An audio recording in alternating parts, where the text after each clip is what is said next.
안녕하세요. 조선대학교 생활과학 교실입니다. 오늘 학습 주제로는 바람에서 얻는 에너지라고 하는 주제로 수업을 진행해 보도록 하겠습니다. 학습 목표를 먼저 살펴보도록 하겠습니다. 첫 번째, 4차 산업혁명에 대해 알 수 있다. 두 번째로는 기후 문제를 해결하기 위한 방안 중 탄소 중립에 대해 알아보고 내가 할 수 있는 일을 계획해 보도록 하겠습니다. 세 번째로는 미래 에너지에 대해 알아보도록 하겠습니다.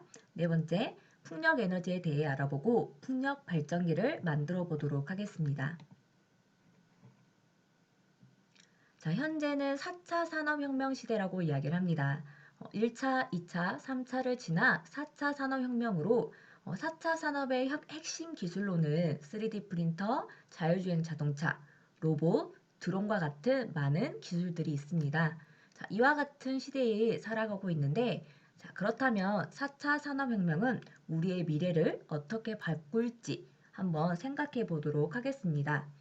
자, 여러분들이 생각해 볼 때 있어 주의할 점은 좋은 점만 보는 것이 아니라 부작용 또한도 함께 고려해 주어야 합니다.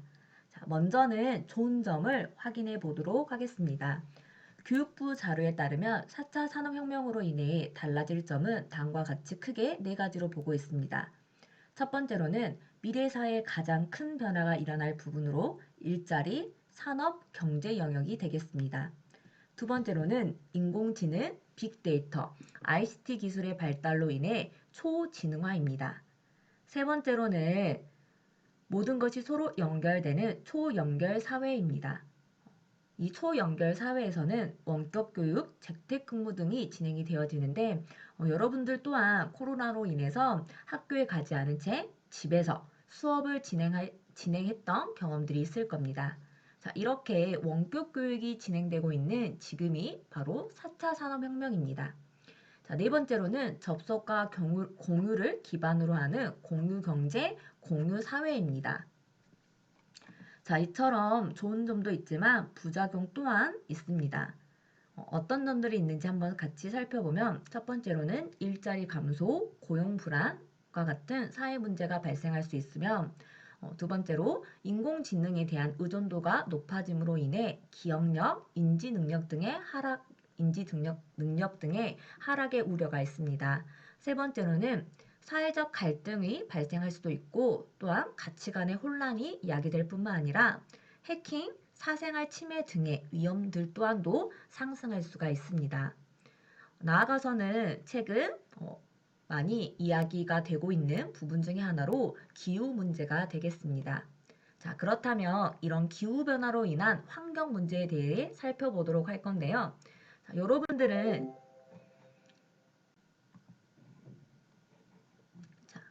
기후변화로 인한 환경 문제를 살펴보도록 할 건데요. 여러분들은 지구온난화와 탄소 중립에 대해서 얼마나 알고 있는지 확인 한번 해보도록 하겠습니다. 자, 먼저 첫 번째로는 지구온난화가 무엇인지 알고 있는 친구들은 우리 화면에 1번 표시를 해주시고요. 지구온난화에 대해서 알지 못하는 친구들은 2번을 표시해 보도록 하겠습니다. 자, 우리 한번 화면에 표시해 보도록 할게요. 자, 지구 온난화 같은 경우에는 그래도 우리 많은 친구들이 알고 있는 내용 중에 하나입니다. 자, 그럼 두 번째, 탄소 중립이 무엇인지에 대해서 확인해 보도록 하겠습니다. 탄소 중립에 대해서 알고 있는 친구들은 1번, 알지 못하는 친구들은 2번을 표시해 보도록 하겠습니다. 자, 확인을 해보니 지구 온난화에 비해 탄소 중립에 대해서는 알고 있는 친구들이 조금 더 적은 것 같습니다. 그래서 이번에는 이 탄소 중립에 대해서 알아볼 수 있도록 하겠습니다. 탄소 중립이라고 하는 것은 배출되는 탄소량과 제거하는 탄소량을 더했을 때 순 배출량이 0이 되는 것을 뜻하고 있습니다. 자, 그렇다면 좀 더 구체적으로 살펴보면 이 지구 앞에서 살펴봤던 지구 온난화는 온실가스로 인해서 발생하게 되어지는데 이 온실가스는 현재 우리가 사용하고 있는 석탄, 석유, 가스와 같은 화석 연료의 사용이 가장 큰 원인이 되면 그 중에서도 이산화탄소가 가장 큰 비중을 차지하고 있습니다. 그렇기 때문에 탄소 중립이라고 하는 것은 온실가스를 적게 나오자 또는 안 나오게 하자, 이산화탄소를 줄이자, 나왔다면 없애도록 하자. 그래서 탄소 배출량을 제로로 만들자라고 하는 것이 바로 탄소 중립입니다. 자, 그렇다면 이 지구온난화로 우리는 폭염, 폭설, 태풍, 산불 등 이런 이상기후 현상이 세계 곳곳에 나타나고 있습니다. 우리나라 또한도 최근 30년 사이에 평균 온도가 1.4도씨 이상 상승하며 온난화의 경향이 더욱 심해졌습니다. 우리 친구들도 느낄 수도 있는데 우리 지난 여름철과 그 전에 여름철을 비교해보면 점점 여름철의 온도가 조금씩 상승한 것 같은 느낌을 받은 친구들도 아마 있을 겁니다. 그렇기 때문에 탄소 중립이라고 하는 것들이 더욱더 많이 언급되고 있는데 이는 2015년 파리협정에서 채택이 되었고 우리나라 또한 2016년 11월 3일에 우리나라 또한 파리협정에 비준하였습니다. 비준이라고 하는 단어는 조금 어렵긴 한데요. 아래서 단어를 좀 더 살펴보면 조약을 헌법상의 조약 체결자가 최종적으로 확인, 동의하는 절차로 우리나라에서는 대통령이 국회의 동의를 얻어 행하는 것을 비준이라고 합니다. 자, 이렇게 총 121개의 국가가 2050 탄소 중립 목표 기후 동맹에 가입을 하였습니다. 자, 그러면 2050 탄소 중립 과연 무엇인지 조금 더 살펴보면 자, 2050년이라고 하는 뜻을 가지고 있습니다. 이는 이 파리협정의 목표는 산업화 이전 대비해서 지구 평균 온도 상승을 2도씨보다 훨씬 아래로 유지하고 나아가서는 1.5도씨로 억제하기 위해 노력한다는 것이 바로 파리협정의 목표입니다. 만약 지구의 온도가 2도씨 이상 상승할 경우에 폭염이나 한파와 같이 보통의 사람들이 감당할 수 없는 많은 자연재해가 발생을 하게 되어집니다. 그렇기 때문에 지구 온도 상승을 1.5도씨 이내로 억제하기 위해서 2050년까지 탄소 순 배출량이 0이 되는 탄소 중립 사회로의 전환이 필요하다는 것입니다. 자, 그러면 지구의 온도 상승을 1.5도씨가 상승했을 때와 2도씨 정도 상승했을 때를 비교해 보면 많은 항목 중에 몇 가지만 살펴볼 수 있도록 하겠습니다. 1.5도씨 상승일 때 생태계 및 인간계의 피해는 높은 위험입니다. 반면 2도씨 경우에는 매우 높은 위험에 처해 있는데 아래 항목을 좀 더 살펴보니 1.5도씨 경우에는 산호 소멸이 70에서 90% 정도이지만 0.5도 상승한 2도씨에서는 99% 이상의 산호가 소멸을 하고 있습니다. 또한 물 부족 인구를 살펴보니 2도씨에서 최대 50%가 증가하고 있고 여러분들이 많이 화면을 통해서 영상을 통해서 많이 접했던 것처럼 빙하가 녹는 북극 해빙 완전 소멸의 빈도가 1.5도씨 경우에는 100년에 한 번이지만 2도씨 경우에는 10년에 한 번입니다. 이처럼 0.5도 차이가 큰 것처럼 느껴지지 않을 수도 있지만 0.5도 차이로 인해서 생태계 및 나아가서는 우리 사람에게 또한 많은 영향을 미친다는 것을 알 수가 있습니다. 자, 그렇다면 이제 탄소 중립은 더 이상 선택이 아닌 필수입니다. 자, 그렇다면 우리 또한도 이 지구에 살고 있는 한 사람으로서 탄소 중립을 실천해야 할 사람 중에 한 명입니다. 그렇다면 탄소 중립을 위해 내가 할 수 있는 일은 무엇인지 한번 생각해 볼 수 있도록 하겠습니다.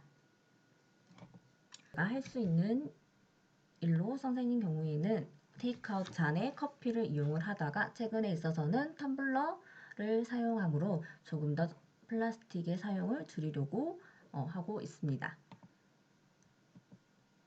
자, 다음으로는 지구 온난화를 일으키는 온실가스 배출을 억제하는 21세기 주요 에너지원에 대해서 살펴볼 수 있도록 하겠습니다.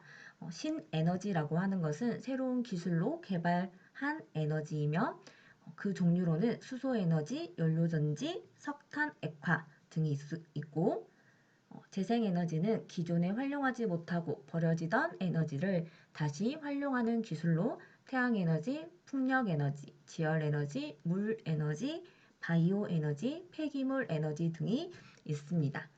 그 중에서도 오늘 제목에서 살펴보듯이 바람에서 얻는 에너지인 풍력 에너지에 대해서 알아볼 수 있도록 하겠습니다.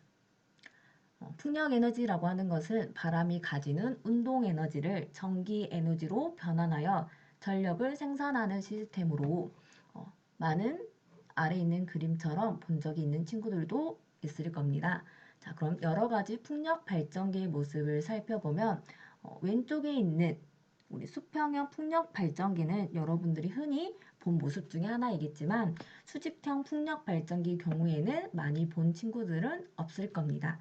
두 개의 수평형과 수직형을 비교를 해보면 수평형 풍력 발전기의 경우는 간단한 구조로 이루어져 있어 설치하기 편리하나 바람의 방향에 영향을 받는 단점이 있고, 수직형 같은 경우에는 바람의 방향과 관계가 없어 사막이나 평원에 많이 설치하여 이용이 가능하지만 소재가 비싸고 수평형에 비해 효율이 떨어진다는 단점이 있습니다. 자, 그러면 풍력 발전기의 구조에 대해서 살펴보면 날개, 변속 장치, 발전기와 같은 구조로 이루어져 있습니다. 각각의 역할을 살펴보면 날개의 경우 바람에 의해서 회전되어 풍력 에너지를 기계적인 에너지로 변환시켜주는 부분이며, 변속 장치는 날개에서 발생한 회전력이 중심 회전축을 통해 변속기에 이어 전달되어 발전기를 회전시키는 역할을 하고 있습니다. 발전기는 바람의 에너지를 전기 에너지로 변환시켜주는 부분으로 풍력 발전기의 출력은 이 터빈의 크기와 바람의 속력에 따라 정해진다는 것을 알 수가 있습니다. 자, 그러면 이 풍력 발전에 있어서는 좋은 점도 많이 있지만 단점 또한도 가지고 있습니다.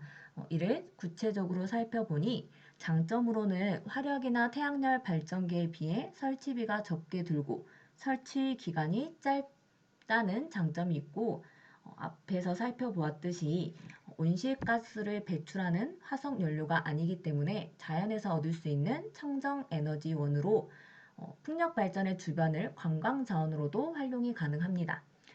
풍력 발전의 단점으로는 바람의 세기에 따라 생산이 불규칙할 수가 있으면 이 큰 날개가 회전 운동을 하기 때문에 진동과 소음이 크다라고 하는 단점이 있습니다. 또한 레이저 전파의 교란이 일어날 수가 있습니다. 이런 풍력 발전 또는 앞에서 살펴봤던 많은 재생 에너지를 이용하여 제로 에너지 하우스와 같은 과학 기술의 발전 또한 이룰 수가 있습니다. 자, 그렇다면 이번에는 풍력 발전기를 만들어 볼 수 있도록 하겠습니다. 여러분들한테 제공된 준비물로는 프로펠러, 모터, LED가 되겠으며, 여러분이 개인적으로 준비해야 될 재료로는 재활용품, 채색 도구, 테이프가 되겠습니다. 재활용품으로는 사용하고 씻어놓은 테이크아웃 잔이거나 요구르트병 또는 종이컵, 상자와 같이 다양한 재료를 준비해 주시어 여러분들만의 창의력이 돋보이는 풍력 발전기를 만들어 볼 수 있도록 하겠습니다. 자, 풍력 발전의 만들기 순서를 살펴보도록 하면 첫 번째로는 여러분한테 제공된 모터에 달려있는 끝부분에 달려있는 이 흰색 부분을 커넥터라고 이야기를 합니다. 이 커넥터에 보면 구멍이 두 군데가 뚫려져 있고요. 이곳에 LED를 연결하도록 하겠습니다. 먼저 LED를 연결하기 전에 LED를 살펴보면 LED의 다리의 길이가 한쪽은 길고 한쪽은 짧다는 것을 알 수가 있는데, 긴 다리는 플러스극, 짧은 다리는 마이너스극으로 플러스극은 플러스에, 마이너스극은 마이너스극에 연결이 되어야지만이 불빛이 들어오기 때문에 연결할 때에는 반드시 방향을 확인하고 연결할 수 있도록 하겠으며, LED 다리가 길어서 이 커넥터 아래쪽으로 나올 수도 있기 때문에 연결할 때 손을 다치지 않도록 주의하도록 하겠습니다. 자, 그렇다면 긴 다리는 빨간색 전선의 구멍이 있는 쪽에 연결을 할 거고, 짧은 다리는 검정색 전선 쪽에 연결시켜 보도록 하겠습니다. 또한 다리가 너무 길어서 서로 붙을 수 있는 친구들은 양옆으로 꺾어 올려서 서로 붙지 않도록 하겠습니다.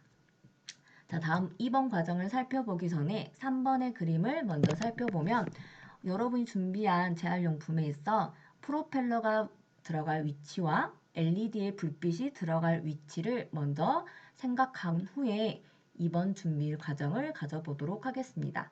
선생님 경우에는 위쪽에는 LED, 앞쪽에는 프로펠러를 연결할 거기 때문에 이와 같은 위치에 구멍을 뚫어볼 수 있도록 하겠습니다. 혹시나 칼을 사용하여 다음으로는 여러분들이 위치를 선정한 부분에 프로펠러와 LED를 끼운 다음 준비된 채색 도구를 가지고 여러분들만의 풍력 발전기를 만들어 볼 수 있도록 하겠습니다. 자, 선생님 같은 경우에는 이와 같이 간단하게 만들고 나서 결과를 살펴보니 프로펠러가 돌아가면서 LED의 불빛이 들어오는 것을 확인할 수가 있습니다. 앞에는 선풍기를 가지고 바람을 제공하였는데 선풍기의 1단, 2단, 3단을 조절하면서 확인해 보니 앞에서 살펴보았듯이 풍력 발전의 단점이 바람의 세기의 영향을 받는 것처럼 1단계 경우에는 바람의 세기가 너무 약하여 프로펠러가 돌아가지 않기 때문에 LED의 불빛이 들어오지 않는다는 것을 확인할 수가 있었습니다. 자, 그럼 여러분들 또한 만든 작품들을 선풍기 또는 여러분들이 입으로 불어서 프로펠러가 돌아가게 한 다음에 결과를 관찰해 볼 수 있도록 하겠습니다. 자, 또한 풍력 발전에 대해서 더 생각해 볼 친구들은 한번 생각해 볼 수 있도록 하겠습니다. 풍력 발전기의 경우에는 보통 날개가 3개입니다. 그렇다면 왜 풍력 발전기의 날개가 3개인지 여러분들이 생각해 보시고 제공된 영상을 통하여 답을 찾아가 볼 수 있었으면 좋겠습니다. 자, 그러면 질문을 통한 답을 한 후에 수업을 마무리해 볼 수 있도록 하겠습니다. 과학기술의 발달로 생활은 편리해졌지만 온실가스 배출량은 증가하여 지구온난화로 폭염, 폭설, 태풍, 산불 등 이상기후 현상이 세계 곳곳에서 나타나고 있습니다. 지구온난화를 막기 위해 친환경 에너지에 대한 관심이 높아지고 있는데 자연에서 얻을 수 있는 친환경 에너지를 4개 이상 써볼 수 있도록 하겠습니다. 먼저 첫 번째로는 우리 수업의 제목이었듯이 풍력 에너지, 그리고 태양광 에너지, 바이오매스 에너지, 수소 에너지 등이 있습니다. 이와 같이 수업을 진행을 마무리할 수 있도록 하겠습니다. 생활과학교실에서 제공되는 모든 자료는 과학기술진흥기금 및 복권기금의 재원으로 한국과학창의재단의 지원을 받아 제작한 것입니다. 학습 후에 궁금한 사항이 있으신 분들은 조선대학교 생활과학교실로 문의 바랍니다. 네, 감사합니다.